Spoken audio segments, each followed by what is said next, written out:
Hey everybody, it's Wednesday. So a few days ago was the anniversary of the Pulse shooting, which was a tragedy that was specifically targeted at LGBT plus and Latinx people, given the fact that Pulse was a LGBT plus bar and they were hosting Latin Night on the night of the shooting. Last year, in the wake of the tragedy, Sarah came out and talked about how Pulse weighed on her emotions and how it could affect the LGBT plus community as a whole, but especially LGBT plus folks of color. And I wanted to do something similar, but in a more lighthearted tone, to celebrate the memory of those who were lost and commemorate the survivors a year later during Pride Month. I don't really keep this a secret, I just haven't formally come out on this channel or at work, but thankfully I work with a lot of pretty open-minded people, so I'm not super worried about this. If you follow me on any social media platform except for maybe this one, I've pretty much already written it out for you. I just haven't said it, and I think it's important to say right now, right here,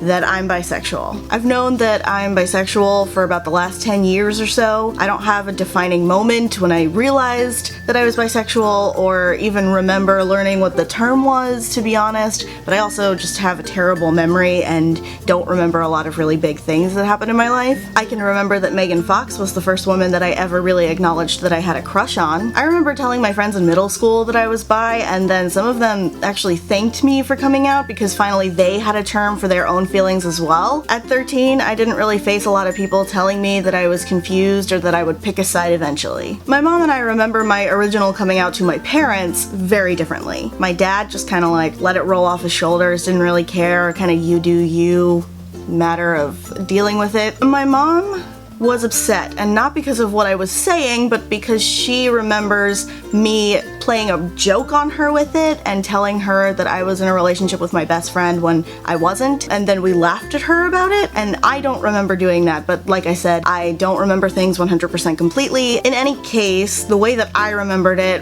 really kind of forced me to not really be closeted or keep secrets, but just not talk about it for a while. I just wasn't comfortable bringing it up again. I went to an arts high school, so you can only imagine the just endless number of options that I had, right?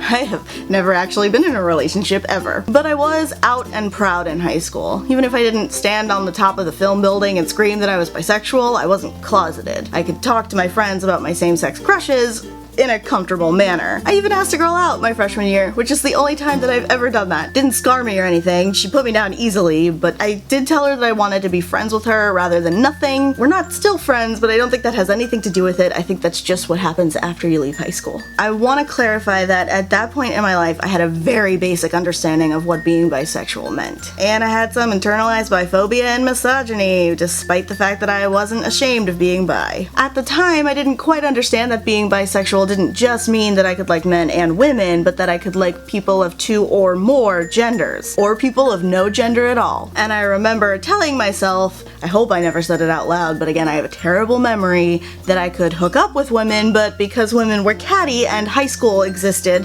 that I could never be with one or date one. I won't make excuses for myself. I realized that while high school was weird and I had some really tough personal drama going on outside of school, my views on my own personal sexuality were not only toxic, but not productive at all. All I can say is that I have grown up and learned and opened myself up to new possibilities, at least mentally, if not physically, because again, perpetually single. Somewhere between my freshman years, I learned that women are pretty and awesome, not just one or the other. And then I went to a liberal arts college on a beach and had lots of friends in the arts. And even my friends who weren't in the arts, who were science or humanities majors, were still pretty accepting of who I was. I still didn't date anybody, but that didn't make me feel like I was lying to myself about who I was or how I identified. Sarah and I don't really remember coming out to each other. We just had a conversation about this and we're both really frustrated about how we don't remember this, but being bi has always been something that we could talk about with each other and explore on an equal level. Not really with one another, but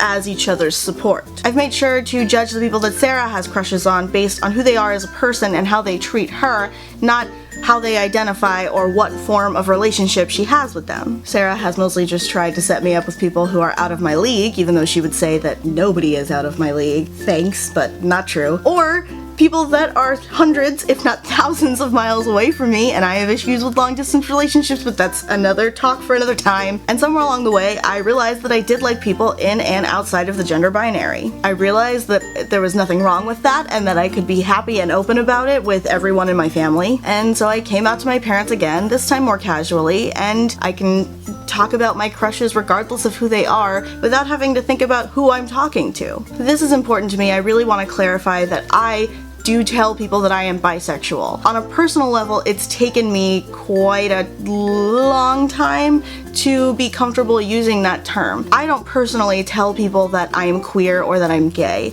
and that's okay for me.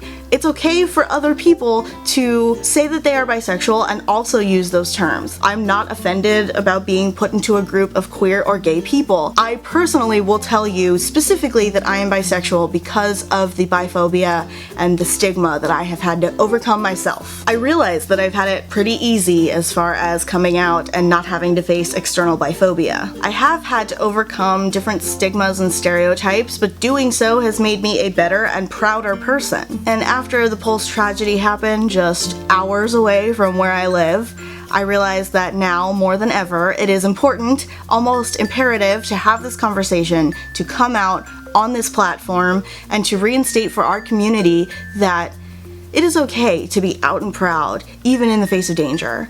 But it is also okay to prioritize self-preservation and not come out until you feel safe to do so. So now I'm out on the channel, and you guys know, and I'm not looking to be put on a pedestal. I'm looking to do this in support of the greater LGBT+ community, and anybody on this channel that may be wondering whether it's the right time to come out or whatever the case may be. This is not for me. This is for you guys. Thank you so much for watching this video. If you liked it, please give it a thumbs up. In the comments below, I have no idea. You can let me know what your coming out has been like if you have come out. You can let me know if you need any support or if you want to talk one-on-one. You can watch Sarah's video from last year, which I think is a little bit more informational, especially at the end, and a little bit more uplifting rather than just a story.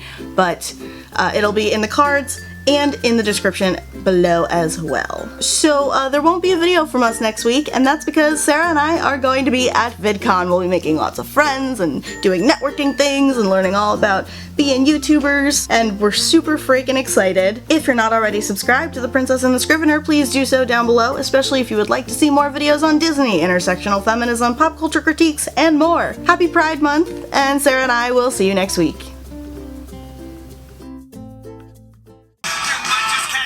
Because I'm definitely bi. That is the best part of Crazy Ex-Girlfriend.